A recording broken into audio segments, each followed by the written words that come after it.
All right, so in this video, I'm going to show you exactly how to take retatrutide. I'll show you how to reconstitute it if you have a 5 milligram bottle, a 10 milligram bottle, a 12 milligram bottle, a 20 milligram bottle, or a 30 milligram bottle. I'm also going to give you suggestions on a starting dose, and I will give you suggestions on if you're switching from tirzepatide to retatrutide, if you're switching from semaglutide to retatrutide, where should you inject it at?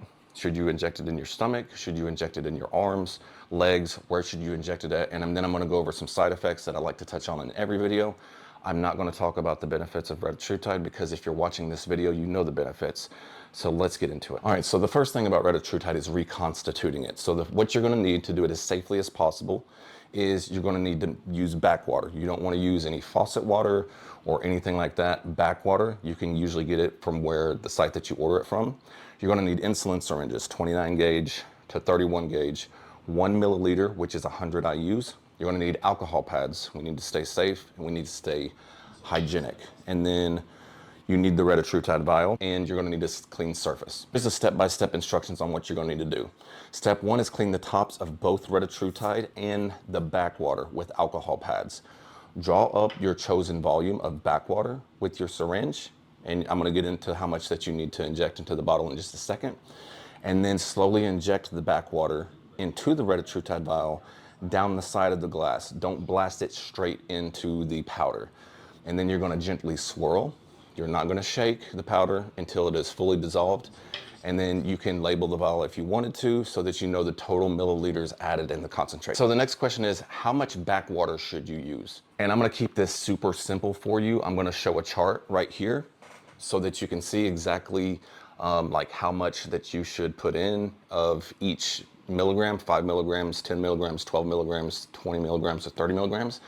Basically, what we want is every 10 unit to be a half a milligram. No matter what size bottle that you have, 5 milligram to 30, we want every 10 units to be a half a milligram. So to do that, for a 5 milligram vial, you're going to put in 1 milliliter of backwater. For a 10 milligram vial, you're going to put in 2 milliliters of backwater. For a 12 milligram vial, you're going to put in 2.4 milliliters of backwater. 20 milligrams is 4 milliliters, and 30 milligram vials is going to be 6 milliliters of backwater. And so this is going to make it super easy for you so that you know every time that you draw out, it's going to be 0.5 milligrams at 10. And I say 10 because the insulin syringes can be measured in tens. Like if you did to where you could, 5 units was 0.5. Sometimes on those 100 unit insulin syringes, it's hard to see in between the 2 and the 4 and the 6 and all that. So doing it this way is the most helpful. Some example dosing, if you have 5 milligrams per milliliter, and that's if you have a 5 milligram bottle all the way up to a 30 milligram bottle, what we just injected the backwater in is going to be 5 milligrams per milliliter.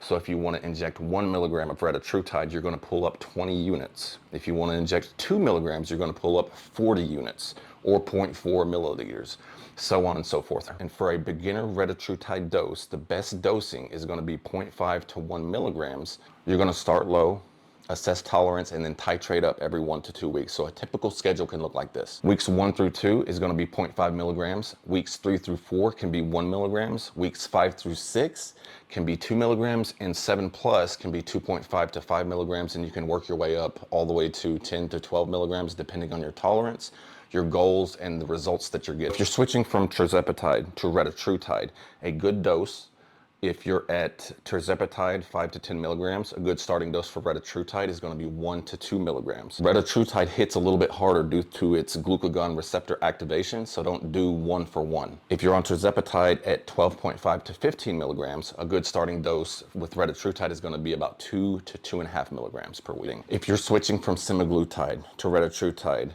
and you're on semaglutide at 0.25 to 0.5 milligrams, a good starting dose for retatrutide is going to be 0.5 to 1 milligram. If you're on semaglutide of 1 milligram or more, retatrutide at 1 to 1.5 milligrams is a good starting dose for you. And so just in case you didn't want to write that down, I'm going to show that on the screen right here so that you can have a good little cheat sheet of a beginner dose, or if you're switching from tirzepatide, or if you're switching from semaglutide. Next question is where to inject retatrutide. Retatrutide is going to be best injected subcutaneous only That means fat, not in your muscle or anything like that. The most common areas are going to be your stomach, your love handles, your upper thighs, or the back of your arms. Does injection site matter? Technically, yes and no. Here's what's important. Retatrutide will work no matter where you inject it as long as it's in subcutaneous fat. The absorption rate can vary slightly depending on injection area. The abdomen tends to absorb faster than the thighs. Fat thickness, blood flow, and inflammation all affect absorption rates. Do people absorb differently in different areas? Yes, and here's why. Subcutaneous tissue isn't the same in every single body part. Some people notice faster onset of appetite suppression when injecting in the stomach. Others report slower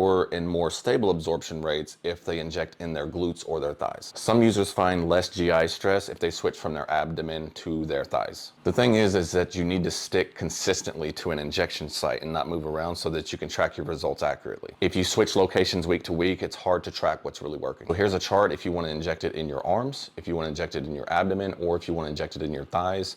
Abdomen is going to be fast, love handles is going to be moderate, thighs is going to be slow to medium, arms is going to be moderate, and it's just depending on how fast that you want it. Just make sure you stay consistent. A retatrutide video wouldn't be complete if we didn't talk about side effects, and I've already mentioned some side effects, but it's worth noting again. New users can experience nausea. You can experience slight skin sunburning feeling. A lot of this is going to be dose dependent, so if you try to start too high, it can hit you really fast at once. Some people notice a very big appetite suppression, and sometimes that can be too much for somebody. Fatigue and low energy can also be another side effect that is a pretty common side effect. Headaches, brain fog. But the GI side effects are the most common. Nausea, constipation, acid reflux. Just to reiterate, I don't want to sound like a puppet repeating myself. Just start slow and work your way up from there.